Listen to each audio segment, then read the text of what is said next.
Okay, good afternoon, ladies and gentlemen. Welcome to our conference today that we will discuss about a very interesting point of discussion.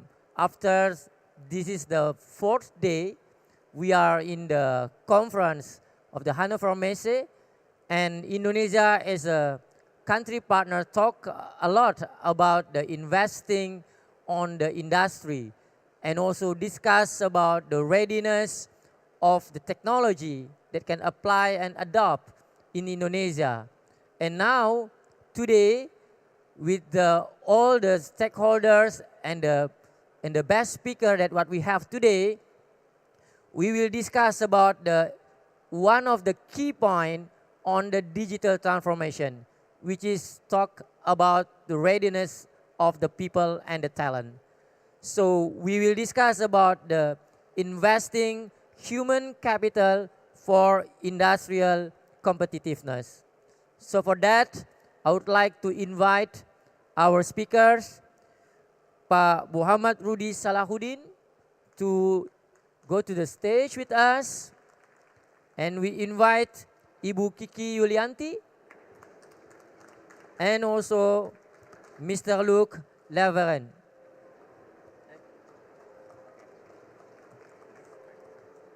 So,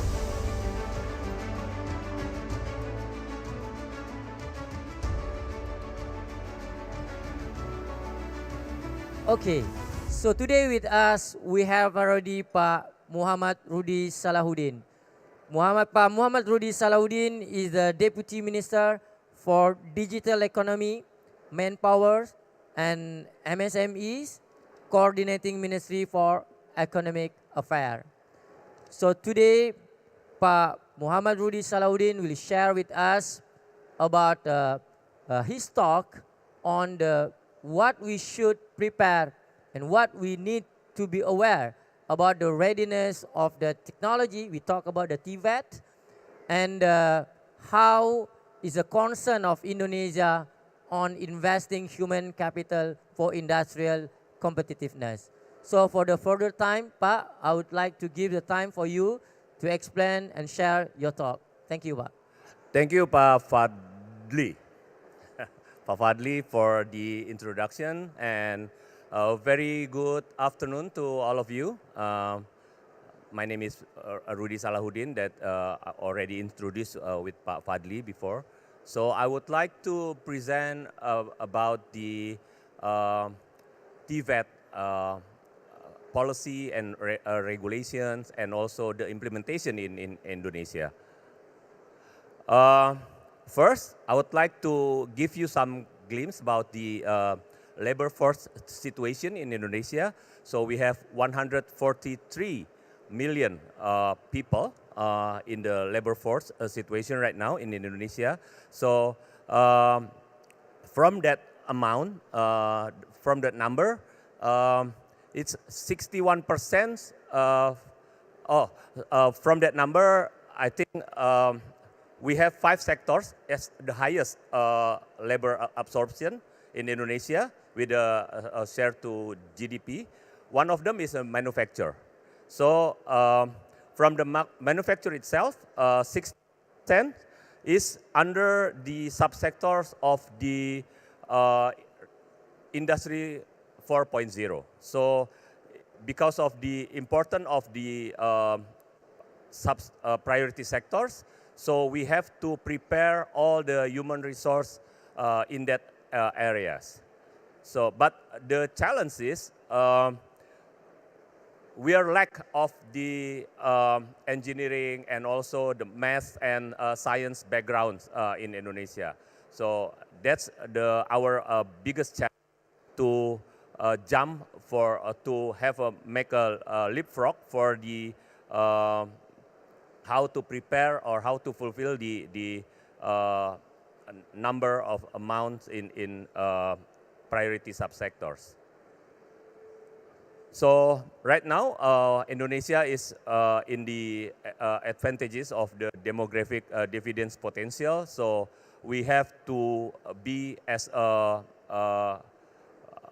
high income country in 2035. So our presidents have determined 5 main directions as a strategy to achieve the goals of Indonesia Vision 2045. One of them is the human capital development. The human capital development right now is one of our priority, consisting not only the TVET, but also the general education. So we have to prepare all the demographic dividend potential to become the high productive labor force. So because of that, the president of Indonesia, the government of Indonesia, issuing the presidential regulation last year related to revitalization of technical and vocational education and training. So it consists several points. One of them is enhancing better TVET delivery and also improving TVET governance and encourage private sector involvement. So it's not like here in Germany that all the companies have mandatory to become a member of Chamber of Commerce, but in Indonesia is not mandatory. So that's why we have to have strong involvement to get the private sector involvement in the TVET. So I'm talking about the chronological history of TVET reform. So the TVET reform is right now in Indonesia is cooperated with German government, especially after the President Jokowi visit the Chancellor Merkel back in 2018, if I'm not mistaken. So and then after that, we try to make a white paper for the TVET reform, and then we established the national coordination team for TVET for implementation of the TVET in Indonesia. This is the main objective of revitalizing vocational education and vocational training.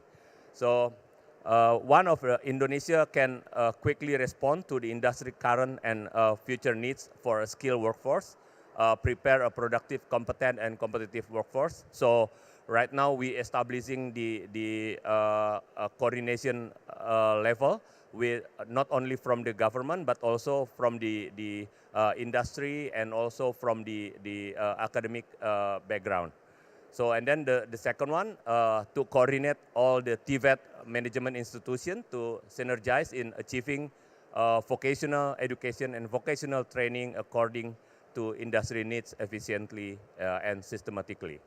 And then the third one is ensuring the Indonesian workforce has the necessary skills to support country's industrial growth.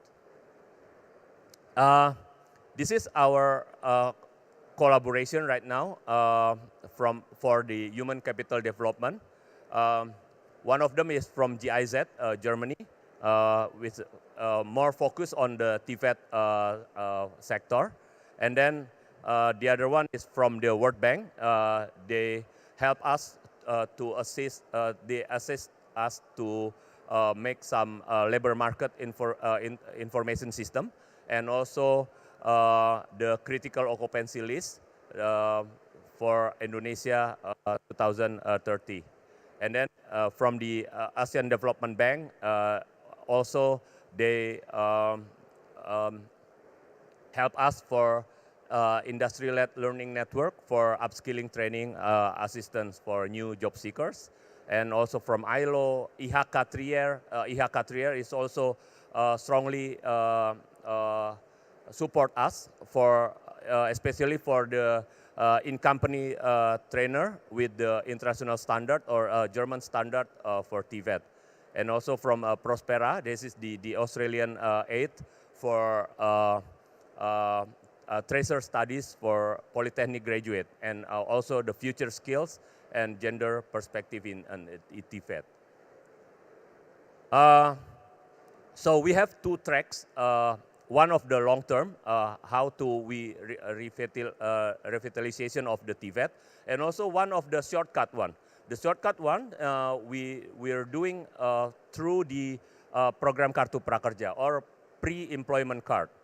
The program Kartu Prakerja is the innovation in public employment services in effort to develop and improve Indonesia human capital skills.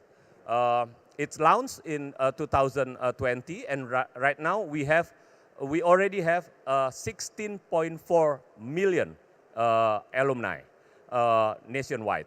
So it's end-to-end digital platform from from the register until they get some course by online. In the ecosystem of the Kartu Prakerja, we have all the partners from not only the education side, the supply side, but also from the fintech, the working labor platform, job portal, digital platform, and so on and so on. So it's only 3 years, but it's already have 16.5 million alumni. And the program itself is inclusive, so all the 514 regencies in Indonesia is already have the alumni for the Kartu Prakerja, which half female participants and also half the male participants. And also we also encourage the disabled person to join the program.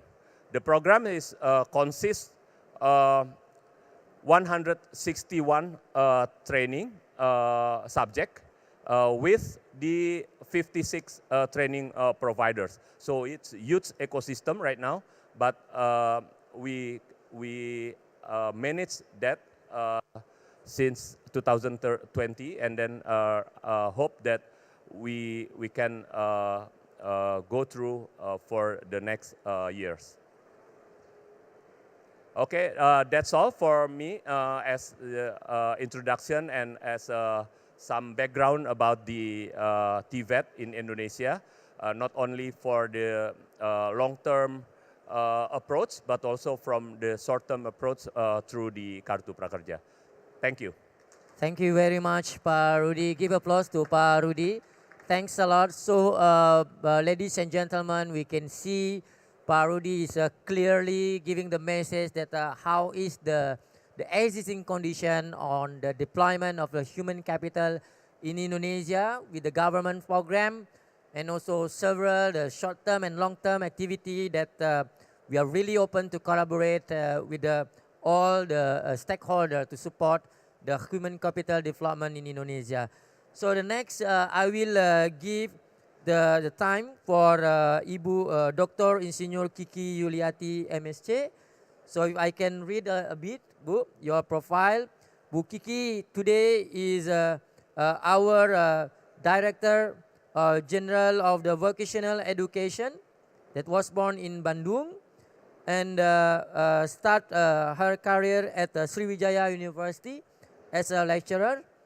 And Bu Kiki complete her undergrad degrees from the Bogor Agriculture Institute of Technology, and then also her master program from North Carolina State University. And in 2001, she received a scholarship from the government of the Republic Indonesia to continue her doctoral degree program in Bogor Agriculture Institute in the field of agriculture industrial technology. So Bu Kiki will talk and share with us about how the educational sector support in preparing competent human resource to embrace the industrial era 4.0. So time is yours, Bu. Thank you, Pak Fadli. Good afternoon, ladies and gentlemen. I'm here to present what is being done in Indonesia in terms of vocational education policies, and we are transforming our educational, especially vocational education. As we all know that COVID-19 pandemic was hit our economic globally, including Indonesia. However, since 2021, digital economy in Indonesia growth in about 22%, and it's predicted to be doubled in 2024. Therefore, it is Indonesia to contribute in digital economy in Asia. We are growing even though we are having this pandemic situation, and thanks to our economic fundamentals that is strong enough that can make Indonesia survive the pandemic very well, and we are recovering fast. To support our economic growth, our education system should be transformed. Why? Because we realize that our educational system, in terms of national education system, are lack of many things, and we are facing very huge gap between the graduates from our education system, and the industry's requirement. So we are transforming our education system, and we have this umbrella policy we call Merdeka Belajar, and we call it Merdeka Belajar, we know it as emancipated learning. These are the challenges we are facing, as Pak Rudi mentioned before, that we have future job revolution challenges, as we are exhibiting now, 4.0, we are making Indonesia 4.0, so that is one of our challenge. And we have this very, very challenging productivity in terms of human resources productivity. We have 72% of productive age in the populations, but the education level is very limited. Another challenges is about our food sovereignty challenges, because we are huge country with huge populations, so we have to overcome to make sure that we have this food sovereignty in place in Indonesia. Okay. Emancipated learning, as I mentioned before, the transformation in the educations, we transform almost everything in our education. First, the ecosystem. We change from learning is a mandatory to learning becomes a fun experience. We want our students to enjoy the learning process. Why? Because we want them to be the lifelong learning learners. And then we make our education system to be open system. It means that we are inviting stakeholders, external stakeholders, to be part in our education system, including the industries. And we are transforming our teachers. We are making our teachers to be facilitators in learning activities instead of lecturers, mainly only lecturing. We want them to be facilitators. And then we are encouraging our students and our campuses, our schools, to learn in project-based learning. We are changing our curriculum. We listen more to industries about what we have to set in our curriculum, and then we change our evaluation system. Previously, we have mandatory national tests, national examinations. We call it ujian nasional. It means that examination nationally standardized, and then we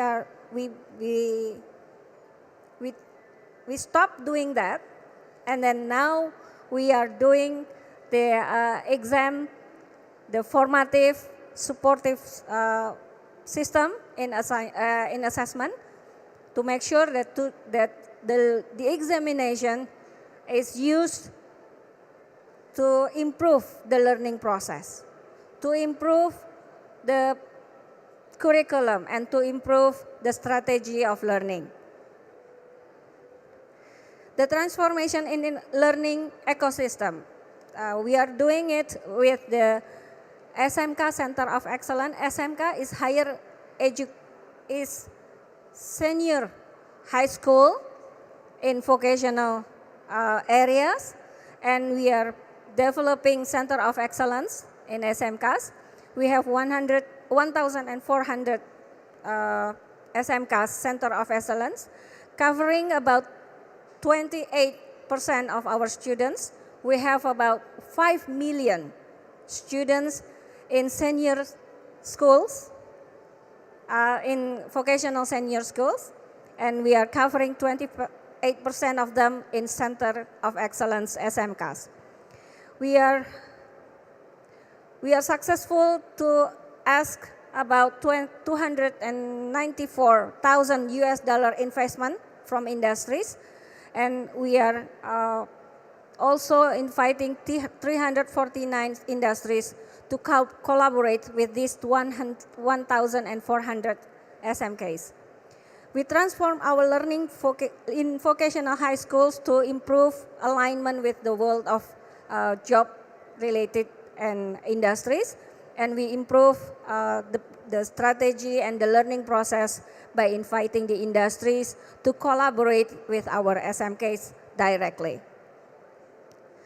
And transforming in learning ecosystem for higher education, we call it MBKM, Emancipated Learning for Higher Education. We sent massively. Now it's about 500,000 students being sent to industries, being sent to external entities to have certified internship and independent studies. And we also sent our students abroad to have ISMA, Indonesian International Student Mobility Awards. They are sent for 6-month period of learning to these universities abroad to study and to intern, to have internship in the industries globally.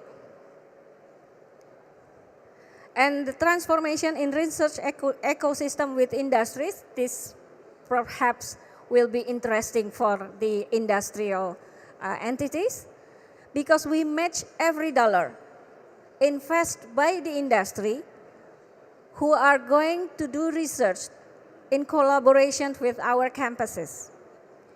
So the government of Indonesia provide matching fund, we call it matching fund program. $1 from the industries will be matched $1 from the government to do the research in collaborations with our campuses. And we hope that from these collaborations, we can get more downstreaming research result applied to the industries.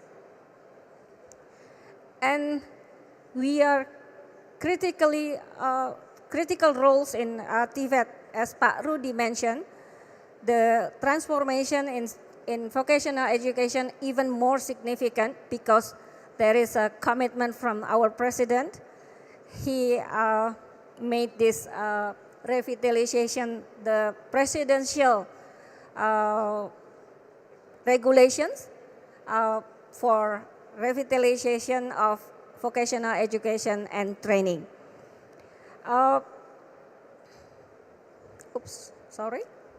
And here in this Hannover Messe event, we bring several higher education institutions and one SMKs.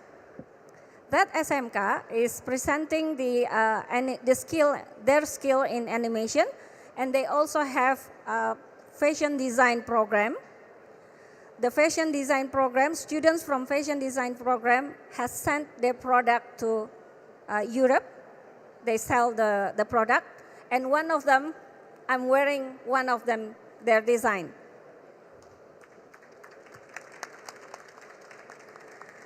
We are proud of this very, very young generation, and hopefully we are inviting industrial entities to collaborate with us in terms of learning, teaching and learning process, and also in research collaborations. Thank you. Thank you very much, and give applause to Bu Kiki. So we invited, like what Bu Kiki mentioning a lot about the, I can feel that have a lot of innovation and education, especially for vocational, like what you are mentioned just now. And I invited all the audience to ask the question. So after the last presentation from Mr. Luke, so we are really invite all of you to come with us together to ask the question that from Pak Rudi and also Bu Kiki and Mr. Luke at the end of the session. So thank you very much, Bu Kiki, and also giving time to promote that we have a lot of university, vocational poly, and also the vocational school that come to this hall and showcasing and sharing about what is the activity that we have in Indonesia. All right, now is the time for Mr. Luke Leveren. So Mr. Luke is a degree as an engineer in the microelectronic, especially in the chip design. So I think this is another relation point that Parudi mentioning, the needs of the human capital, and especially in the manufacturing. And one of our focus in Indonesia onward is about the semiconductors. And we are very glad to have you here, Mr. Luke, which is Mr. Luke is coming from the IMEX, Belgium, and he will share with us, let me open the topic, which is a very interesting topic. Mr. Luke will share about the development of the next generation of a semiconductor technology.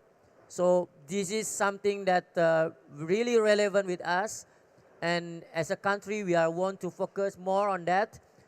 As an experience, I'm coming from the industry. Last time we have a lot of issue because of the chip shortage and etc. And we know that we have not too much, we still have a gap of the capability on the semiconductor, especially the things that I'm sure that you can share something for us. And this is the beginning of the collaboration later on also with IMEC. So the time is yours, Mr. Luke. Thank you. So as you can see, my name is Luc Laveren, and I'm working now for 36 years at IMEC already. A little bit information about myself and about IMEC. So IMEC has been launched by the Flemish government, so the north part of Belgium, which we are Dutch speaking there. It has been launched by the Flemish government and is called Inter-University Microelectronics Center. Why inter-university? Because making one lab on microelectronics or on semiconductor only for one university would be just overkill.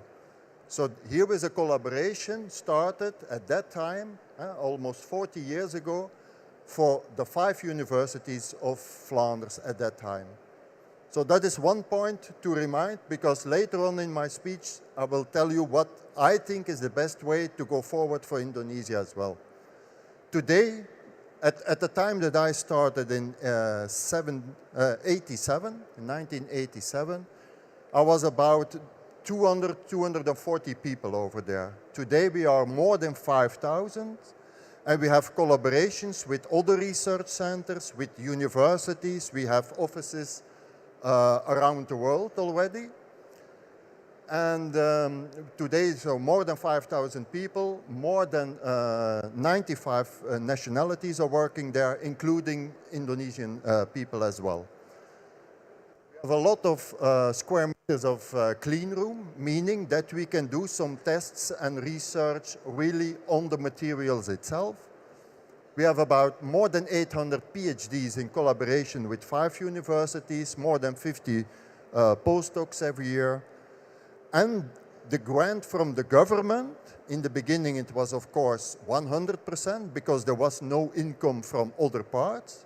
Today it is only 20% that needs to come from a grant from the government. All the rest is revenue from contractors, from the industry that are working together with us. At that same time as IMEC launched, there was also an educational program launched. And that was because there were too few students being trained to make chips, to design the chips.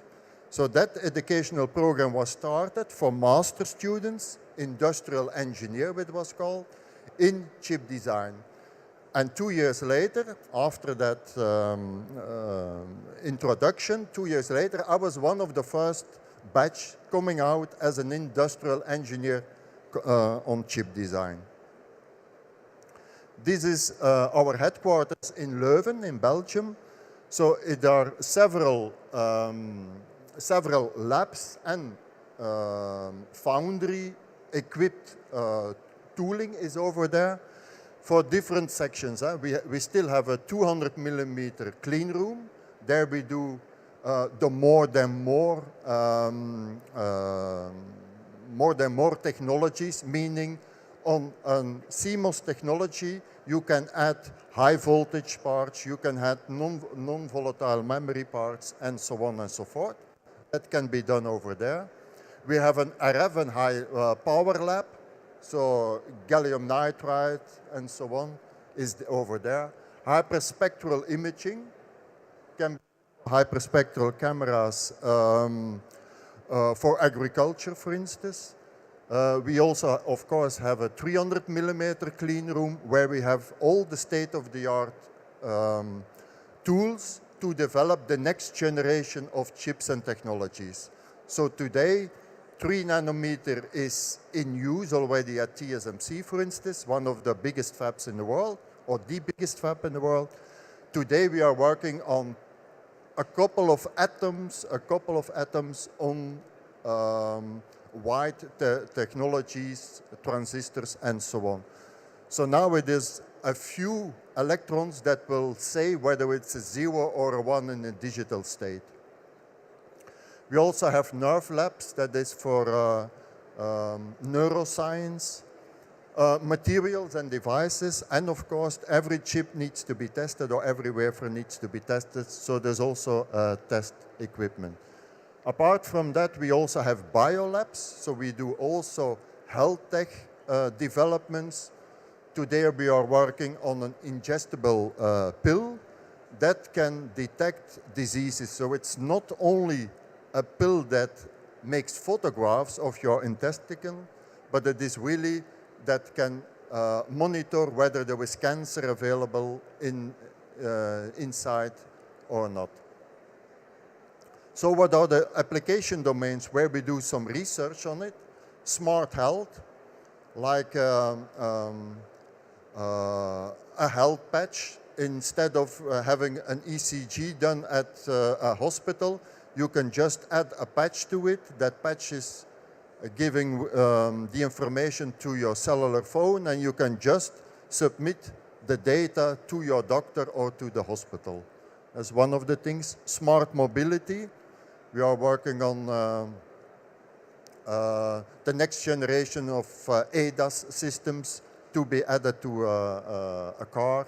Smart cities, smart industries, smart energy, working on the next generation lithium-ion batteries, for instance, or the highest power available solar cells that are available. Smart infotainment like AR and VR glasses. Smart agro-food, and by the use of those hyperspectral cameras, we can detect whether fruit is already ready for harvesting, yes or no, and how much it will gain from 1 hectare of agriculture, for instance, and smart education. So we started off in Belgium at the headquarters in Leuven only, but today we are in the Netherlands at 2 locations. We are in Japan, in China, in India we have persons. We have 2 facilities in, well actually 3 in the US. So that is where we started and where we are now. Let me give a brief introduction to the silicon technology evolution over the past years. So in 87, when I started, it was 3 micron technology. Today we are 3 nanometers. So in 35 years, it's scaling of 1,000 times. That is really incredible. If you see to the left side on 0.18 micron, you see 8-inch. That means that there were the 200 millimeter or 8-inch technologies. Then it became 12-inch because of the scale of economics. It was much better to grow the wafer dimensions. But we are still in planar technology, meaning that the transistors can be scaled as much as you like with any WL ratio that you would like to design. And then from 60 nanometers onwards, there we have the FinFET technologies. FinFET technologies means that there is no unlimited scaling possible, but you need an extra fin for gradual increasing the WL ratio of a transistor. Keep this in mind because at a later stage I will come back to this. If we look at the cost breakdown versus technologies for designing a chip to the level on which you can go to volume production, you see that starting for the FinFET technologies, there is a giant race in the amount of money you need to be able to make a chip. You need much more people. You need much more licenses. The licenses are more expensive. You need other hardware to make it, and so on and so forth. So it increases incredibly.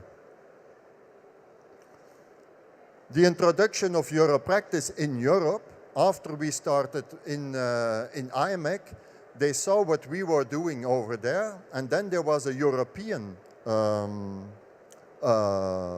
plan launched by the European government, and that was launched in '89, so only 5 years after the start of IMEC. And in '95 it was rebranded from Eurochip to Europractice. And for instance, Fraunhofer Institute here in Germany, in Erlangen, they are a partner of us in this Europractice initiative. So it's a consortium of people giving access to technologies, real technologies, commercial technologies available. TSMC is one of our partners in there, that students, university students, can access these technologies. So we have about 450 universities that we serve, 180 research centers from the 44 countries in the EMEA region.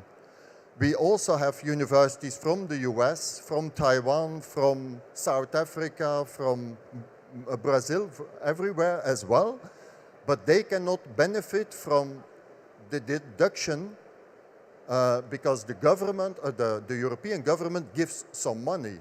So the people from the EU, the universities from the EU, of course, they can have a benefit of a less money they have to pay to get the chips made. What the situation is today in Indonesia, I met, for instance, together with BIA, the Benelux Indonesia Association, where Johan is here also available, of the chairman of BIA. I met with Professor Trio Adiono from ITB. I met with Dean Eddie Purnama over there and Austria from ITS.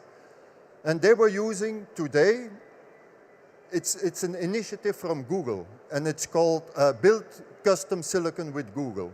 It's free of charge. You're using open source licenses for the EDA tools, so the tools that you need to install to make the chips, to design the chips, and you get free silicon from either of these two processes. That's Global Foundry 180 or Skywater 130 in the US.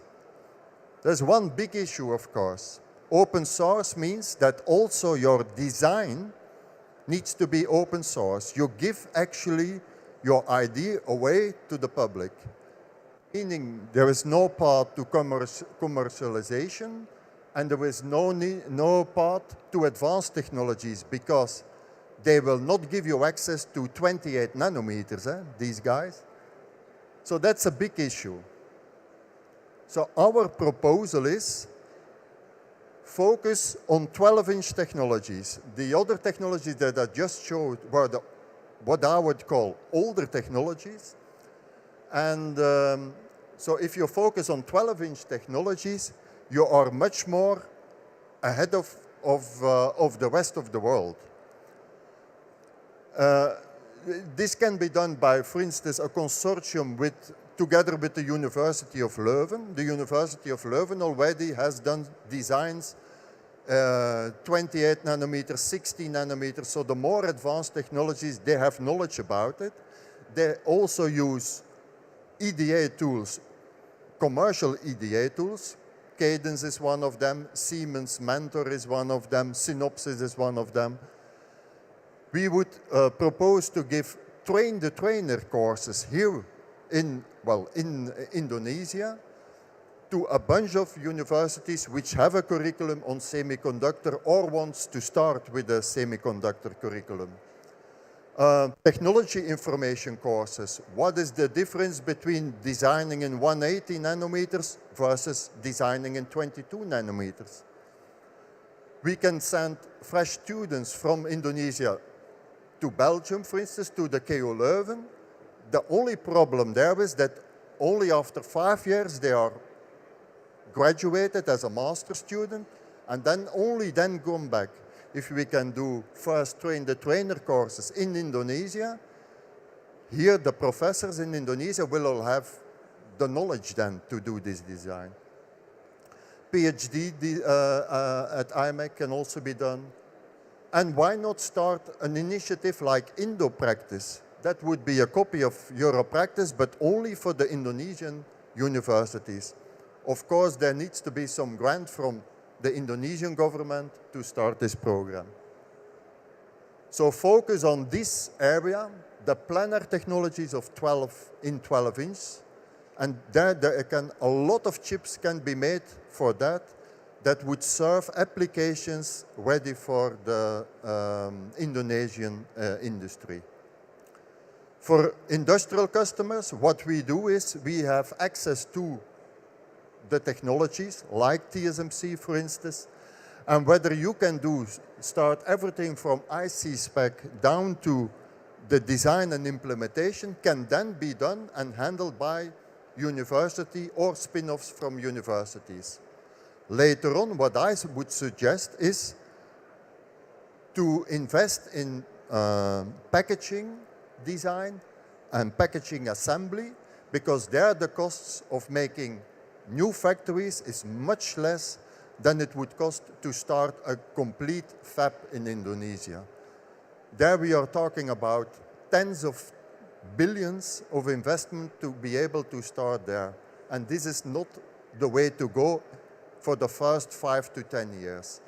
But you can do the inside tunnel, you can do yourself, and what I would call the outside tunnel of chip making, that could be done in Indonesia.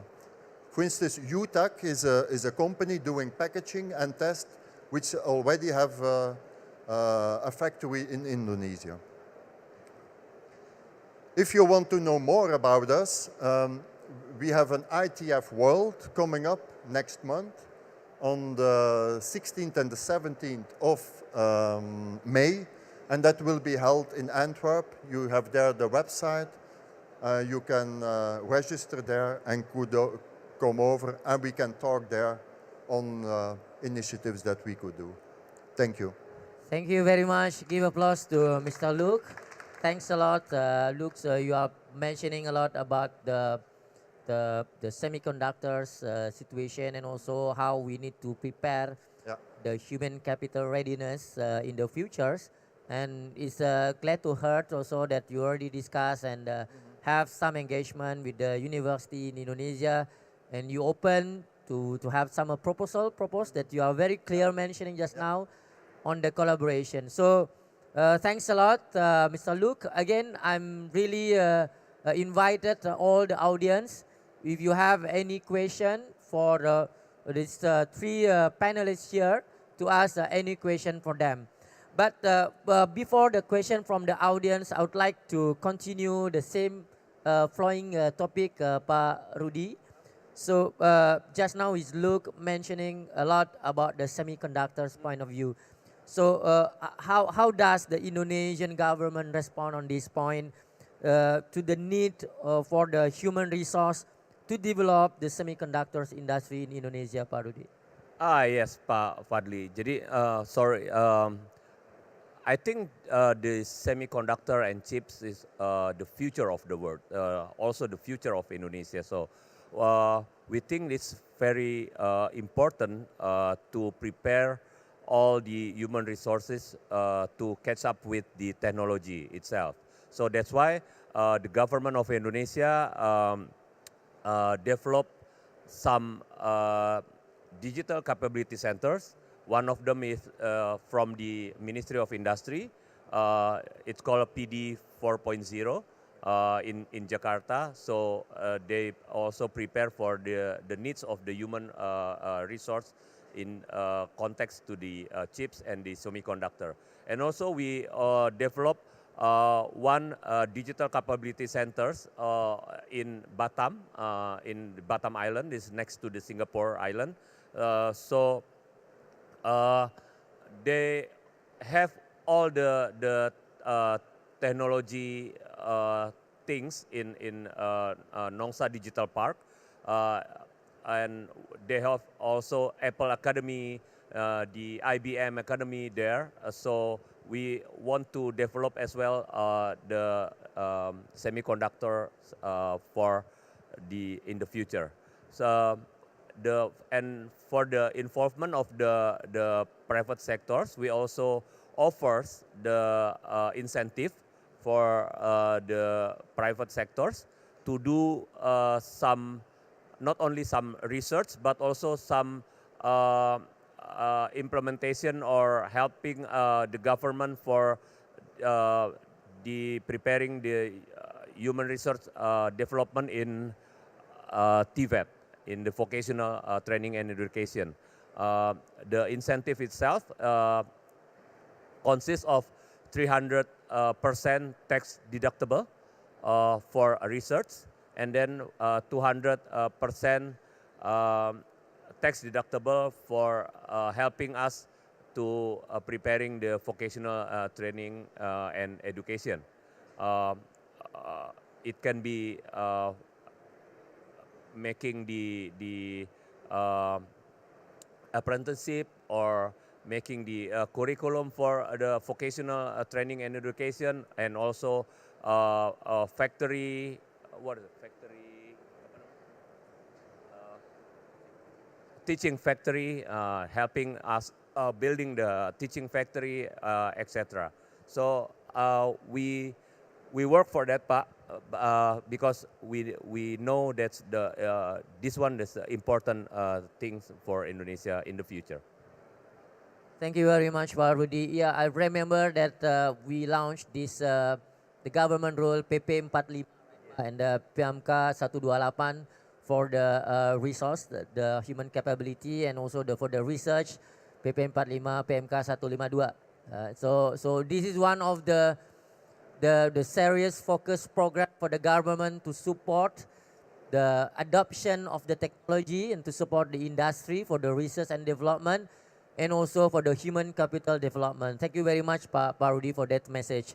And for Bu Kiki, so when we look on that incentive and also the program that the government, especially to giving the, I can say, the motivating for the industry to collaborate with the university.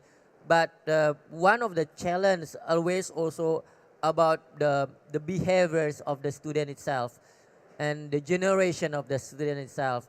So how can the vocational education in Indonesia now is built and transform the life of the student and the graduates in the future for Indonesia, Bu Kiki?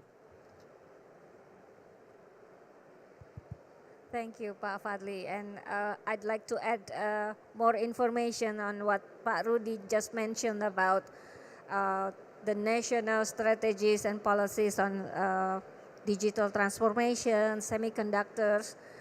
We dedicate 2 state polytechnics, Polytechnics Electronic, State Polytechnics Electronic in Surabaya.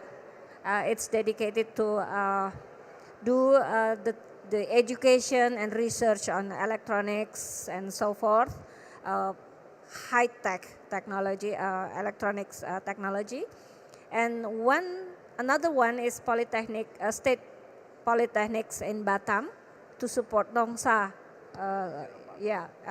industrial park, digital park, in addition with many others, polytechnics and universities.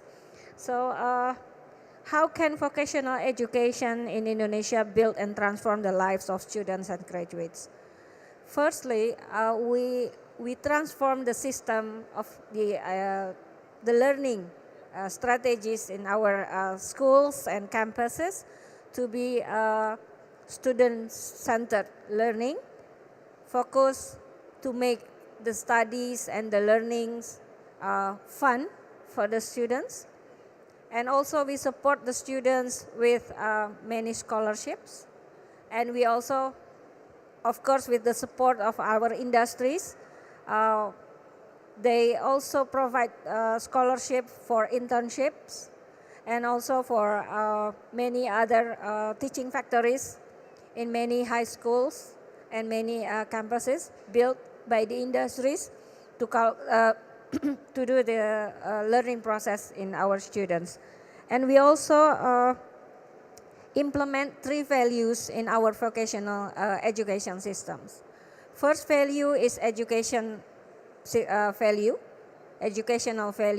It means that that vocational education system should prepare our students to be good citizenship, to be good citizens. And the second value is economic value. It means that vocational education should align with the economic growth in the area, supported by specific schools or campuses. And the third value is social value. It means that vocational education graduates should bring benefit to their society. So with these 3 values, we transform our vocational education to improve and transform the lives of students and graduates. Okay, thank you very much, Bu Kiki, for the explanation. And Mr. Lu, if you look on this statement from our government, from the Ministry of Digital Economic and also from the Vocational Directorate, so how do you think about this statement point of view relate on the focus on the semiconductors development for the human capital in Indonesia, Mr. Lu? Yes. What I think is that if these centers are built and can be used by different universities, then it will be a good thing, I think, because the investment on EDA2 licenses, hardware that you would need to design those chips, it will be hard to be done by just one university. So if you can, the economy of scale is also here important, that you can use it for many more students than the students that want to learn about semiconductor industry of one university will not be enough to handle all these things. So I would suggest make some kind of a center, inter-university center, just like IMEC was in the beginning, and then from there you can scale much easier, and the cost will also go down per person that is using the software, is using EDA tools, is using hardware, lab infrastructure, test equipment, and so on and so forth. Okay. All right, thanks, Yeah. thanks, Luke. So, yeah, it's really clear your message that it cannot be only the every single university to use on that, and the collaboration is one of the key on that portion. Sure. So, if I can come back again to Pak Rudy, talking about the reality, the industry is very dynamic, Pak. And if we look also about the change of the technology at this era is very rapidly changed a lot. So yesterday I buy one model of phone, and the next year maybe it's changed again, and uh, and we need to catch up this change, because as a big country like Indonesia, we know that the technology used by the industry is very often changed. As a result, the need of the workforce competency, and in my word, anticipation skill is need to be ready before the change. So how does the government prepare the workforce need for the future for Indonesia on this situation of the change, Pak? Okay. Okay. Thank you, Pak Fadli. First of all, we all knows that the technology is transformed so fast.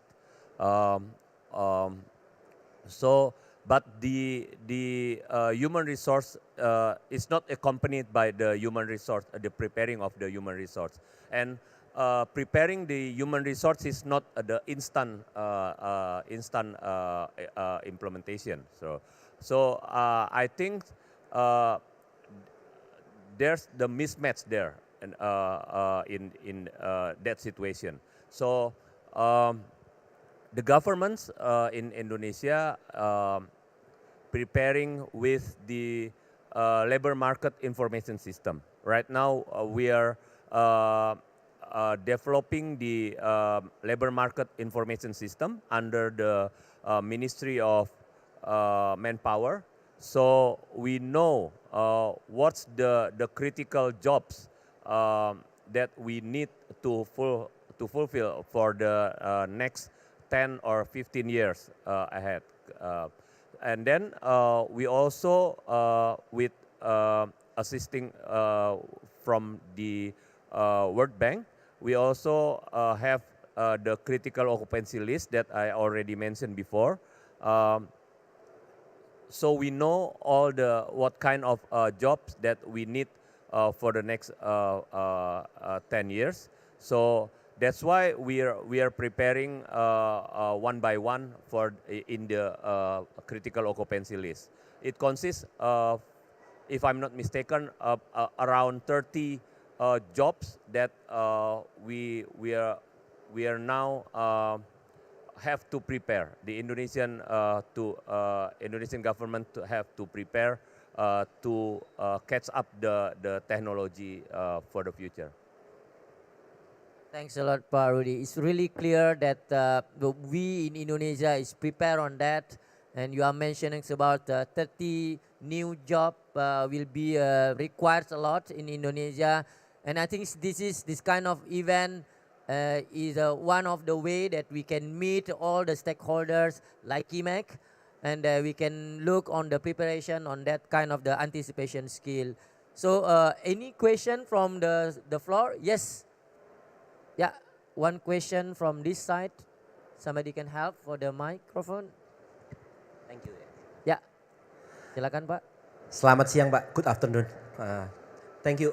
Mostly I just want to say to look, you are welcome to Indonesia, and we are gearing up the same way that you just present is like makes me a bit a goosebump.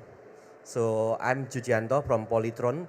So would like to have you in Indonesia. So after this, let me share my name card and talk to you in depth more and more. Thank you. Thank you. Is a good feedback immediate, Mr. Lu, for you. Thank you very much, Pak Jogianto. So any other question? Yes? To Pak Luke, my name is Uuf. I'm from Polytechnic Negeri Batam, already mentioned by Bu Kiki, and we have some small facilities on semiconductor, Pak, and it is on packaging and also testing. And I think responding to your proposal, you already have met with Pak Trio and one professor from ITS. I think the puzzle of the semiconductor research in Indonesia, I think still missing some pieces there, and I think with the hand of the IMEC, I think it will complete the puzzle. And I think I'm welcoming you to visit after from Polytron. Then you can come to Batam, Pak. We live in Batam. It's about 50 minutes by ferry from Singapore, and there is a big giant semiconductor company, Infineon, and also Flextronic, and some of. I think the ingredient is there, and looking forward to collaborate further. Thank you, Pak. Thank you. You want to share some talk related with that comment, Mr. Luke? It's your pleasure. Well, the one comment that I would share there is I know about Infineon over there, so of course they are interested in skilled people to work there, maybe getting bigger and bigger.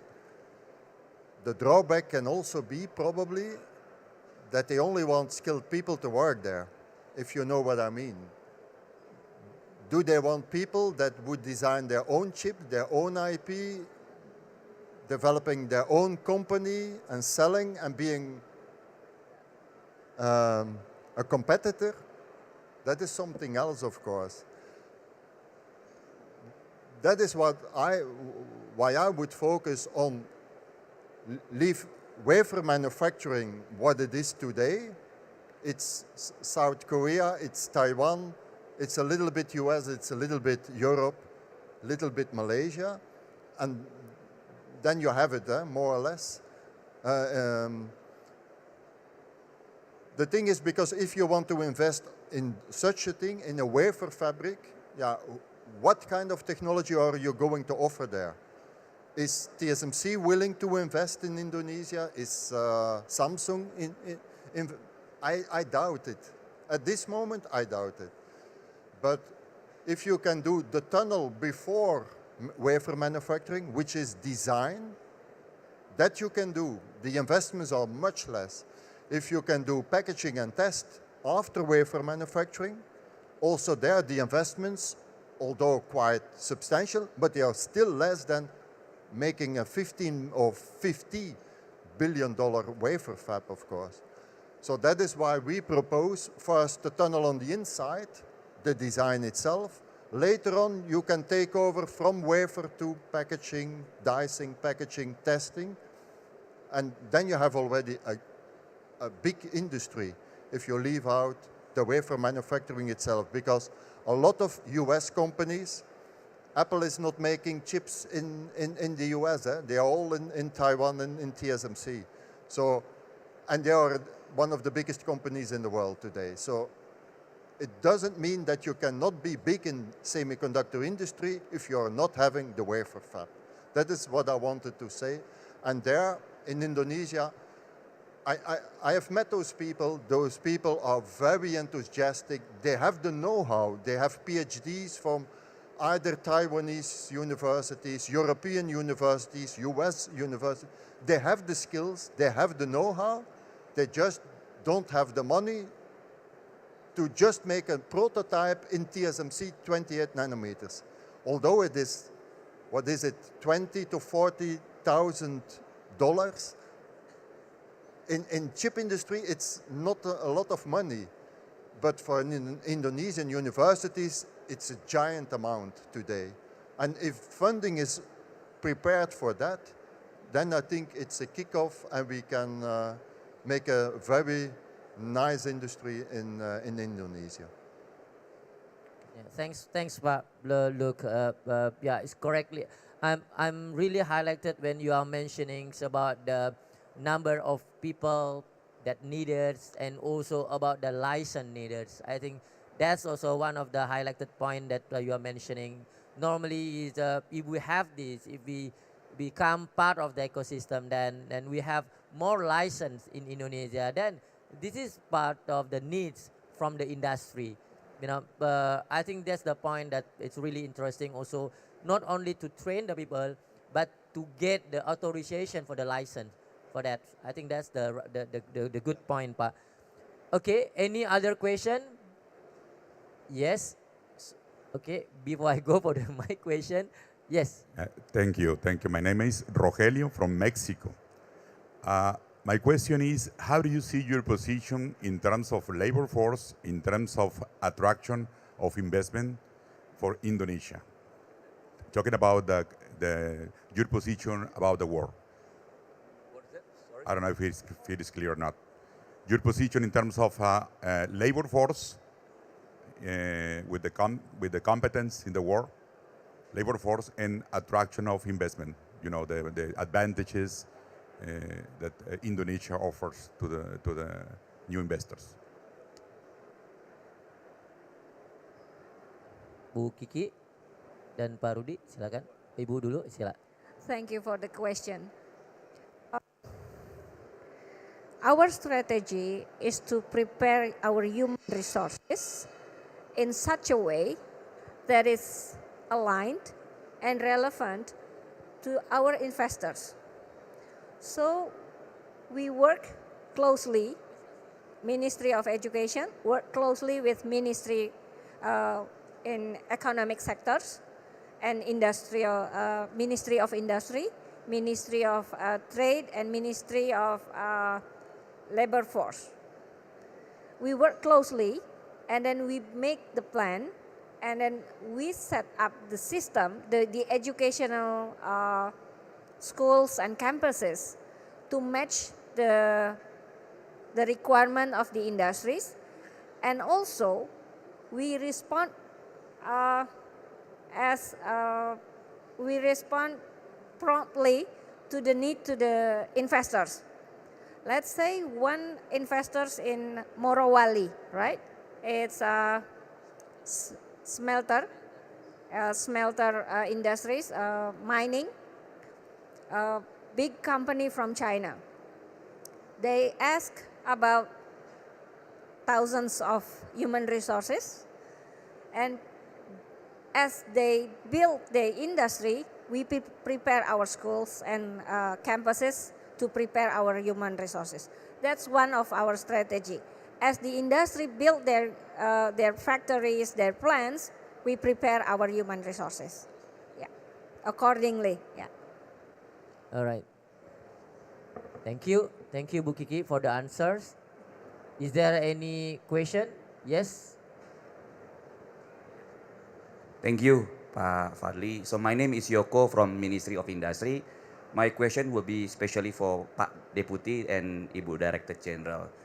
So as we know, as you may see, Pak dan Bu, as you already hear and also experience that participant in Hannover Messe is cope up with the very high tech and they are growing and feeding so fast, but the technology of 4.0.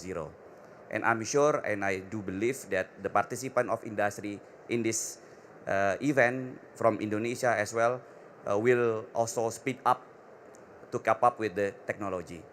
So my question would be, what do you have in mind, Pak Deputy dan Ibu Director General, what we should do in Indonesia to make sure that the industry will catch up and speed up with the industry 4.0 technology, get the professions, the incompetent 4.0 skill set to help the industry at least for next Hannover Messe 2024, so we can come up with the idea or the result that from the human capital 4.0 developments we managed to cope up with the need of the industry, especially in 4.0. Thank you, Pak. Okay, thank you, Pak. So I think for me is once again we have to focus on what we have to develop, not all the industry that we have to prepare, but I think we have to choose with which industry that we want to focus for the next future. For example, we already know that Ministry of Industry already choose seven subsectors for the Industry 4.0. Okay, just focus on that sectors. We have to prepare from the beginning. What we have to make it strengthen in the field of the STEM or the mathematics or the analytic and quantitative. So and then after that we have to make some curriculum with the industry, and then after that we develop all the human resource. I know that it's not instant, but I believe with the strong support of the industry and the academic community, I think it's we can go together. Thank you, Pak Yoko. In our Ministry of Education, there is a policy. We call it emancipated learning, and we send massively our students to do internships and independent studies with the real project-based learning. And with that policy, actually, we invite the industries to be mini university. With the technology they have, our students can learn from them, from the industry. With many industries being mini universities, it means that we are co-creating our education system in such a way that our schools, our campuses can be aligned with the need of our industries. And we also invite collaboration in research in those 7 priorities sectors in industries. We support the collaboration in research with our universities. Therefore, we can have this R&D process in place to support the industry to catch up with the technology they need. That's our policy. Yeah. Thank you, Bu Kiki. So the last question for the panelists I have for Bu Kiki here is what are the expectation of the Ministry of Education, Culture, Research and Technology for this participation in the Hannover Messe from point of view Bu Kiki? Okay, the message we are conveying through this participation in this Hannover Messe is that our education system is transforming, and we are getting ready, we are preparing to contribute more productively in making Indonesia 4.0, and we are also inviting the businesses, entities to collaborate with our schools and campuses. And also, Pak Luke, we have 7 centers to prepare our teachers in vocational education. Probably IMEC will be interested in a collaboration to set up one center of excellence to prepare and to train our teachers in semiconductors technology. And this is the purpose of our presence here, is to present that education system in Indonesia is welcoming the industries to be mini universities in collaborations with our educational schools, with our campuses and schools. Thank you. Thank you very much. Thank you. Give applause to our panelists here. So we discuss and we get a lot of share from Mr. Luke, from Bu Kiki, from Pak Rudi, how is the situation of the human capital in Indonesia and how we in Indonesia is ready for that. And also we are really open on collaboration with all the stakeholders to bring more investing on the human capital for industrial competitiveness. Again, give applause for all. Thank you very much and good afternoon.